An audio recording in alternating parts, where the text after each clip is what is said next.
The most impressive Toastmaster of the evening, Madam President, JVCT Toastmasters Club, my fellow Toastmasters, ladies and gentlemen, a very good evening to all of you. This evening, I feel I am on clock 9.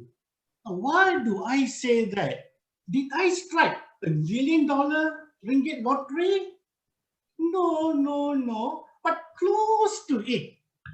I am completing my first path in pathways. I am so elated.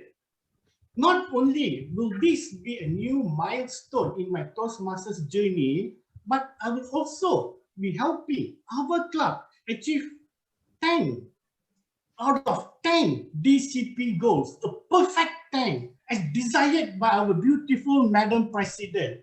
She's so elated. I can see her cheeks and lips shining bright red with a ribbon over her head. Ladies and gentlemen, as we celebrate this joyous occasion, please allow me to take you down my sweet memory lane to reflect on the journey or as to how I ended up where I am this evening. My journey as a Toastmaster officially began on 1st March 2000. Not too long ago, only 21 years back, I, together with 19 other like-minded individuals, started the JBCT Toastmasters Club. Now, ladies and gentlemen, we can be a member of Toastmasters Club anytime, anywhere. However, to be a charter member, you must be a lucky person or a chosen one. I'm very happy and impressed that I'm one of the chosen ones. Now, having become a member of Toastmasters Club, you may ask, why did I choose to be a Toastmaster? To answer that question, ladies and gentlemen, it was 1 year earlier that triggered my decision to be a Toastmaster when I was elected as the president of the Rotary Club Pasir Gudang. As a president of the Rotary Club Pasir Gudang, I am required to address meetings, chair meetings involving Rotarians and non-Rotarians in our community projects, in our workshops, seminars, and conferences. In addressing all meetings and chairing meetings, I am required to maintain a certain standard. How do I maintain a proper standard in speaking proper English as well as having self-confidence in public speaking? The only option is Toastmasters Club, and therefore I joined the Toastmasters Club. In my first year as a charter member, I completed my 10 projects in CTM, and I became what they call officially competent Toastmaster. And for others, we call it can't talk too much. As a result of my qualification as a CTM and my subsequent progress in doing my ATM and CL, which is ATM Bronze and Competent Leader, I developed a certain level of skills. In particular, in drafting my speeches, in delivering my speeches, I consciously made an effort to speak Queen's English, not Manglish or Singlish, and hence I avoided the word la, lo, me, li, fa, which Malaysians are famous for. In addition to that, as a Toastmaster, I learned to pronounce correctly. It is Toastmaster, not Toastmaster. I also drew the distinction between singular and plural. It is ladies and gentlemen, not gentlemen or gentlemen's. Okay, this is where I learned when to use the S, when not to use the S. I also learned when to use the past tense, present tense, and future tense verbs appropriately in drafting my speeches. As a result of my exposure in Toastmastering, I can safely tell you that I'm comfortable in making speeches as short as 2 minutes or as long as 22 minutes long. And as part of my training, I also made sure that before I deliver, I study the audience mood. What kind of audience am I talking to? Are they kids or are they qualified professionals or are they politicians? Whether the audience are members who are disciplined lot, like the accountants, or recalcitrant, hecklers, troublemakers, no sweat. I know how to deal with them. And when things become very difficult, you know what I do? Very simple. I just deflect the issue by trying to convince them, otherwise just confuse them, like the politicians do. So as a result of my Toastmastery, I became a part qualified politician. Ladies and gentlemen, that's not all.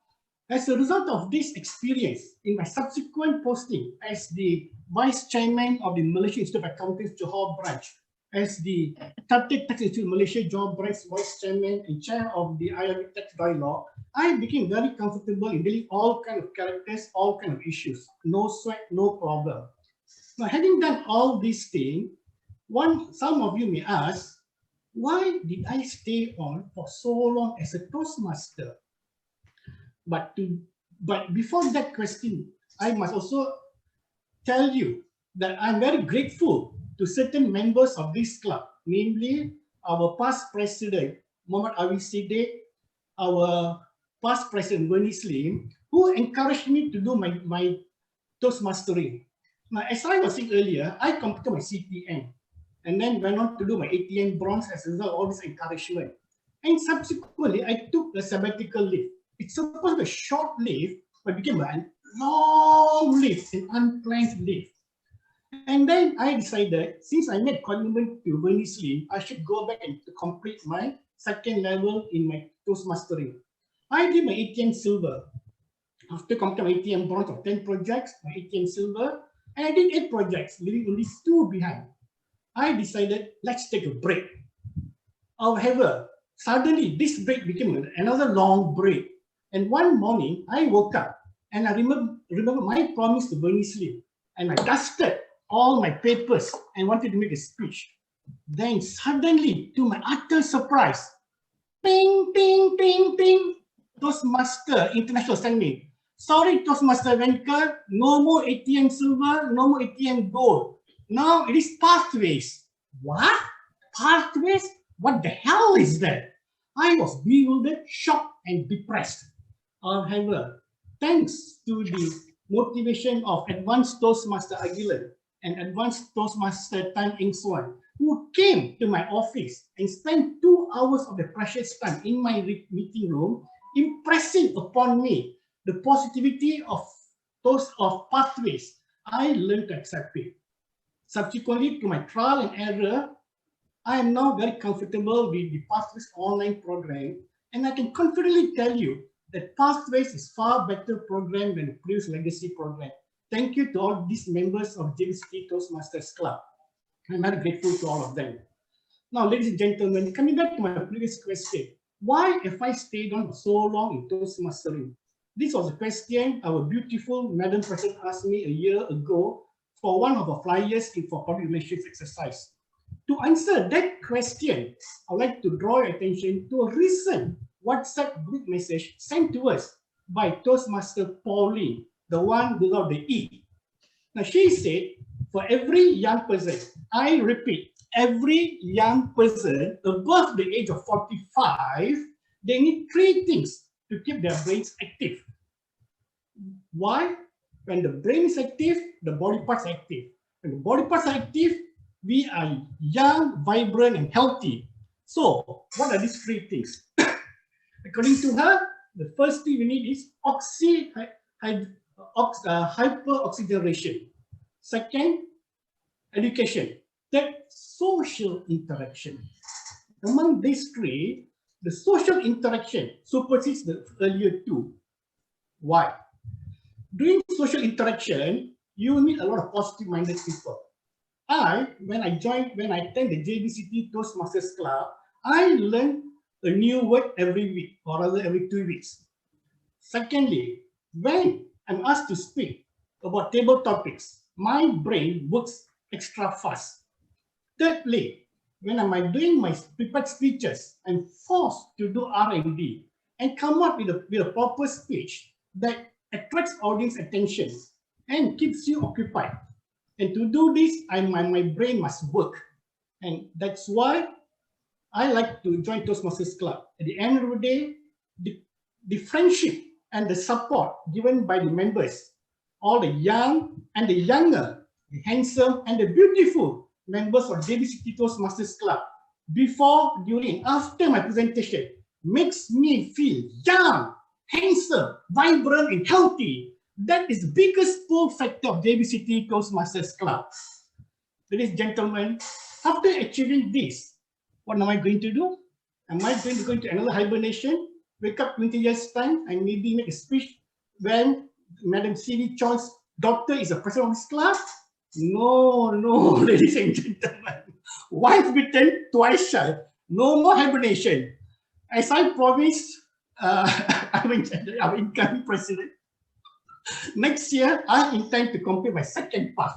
And with that, I hope to achieve my DTM, which is my ultimate goal, and help our club maintain our flag and be the best Toastmasters club in the district of Johor. Okay, as a member of the incoming EXCO, I hope to support Yan Chia in ensuring that more and more new members join our club. Currently, I've already supported and sponsoring one of my staff members, Daniel Kwarmasivam, to join and do quite well in our club. Hopefully, I can get more members in. Ladies and gentlemen, I know doing speeches is not easy. Trust me.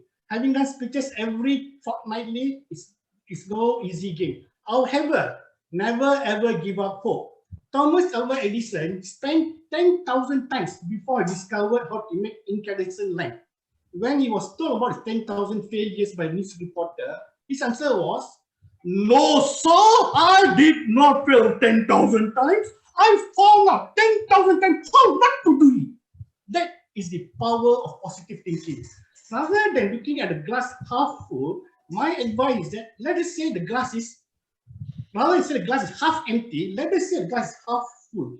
When you fail in your first time, when you fail the second time, do not be disappointed. Consider that as the first step in your long ladder of success. I hope my reflection will have created a positive impression on all of you and motivate you to achieve your success. Thank you. Back to the Toastmaster of the evening.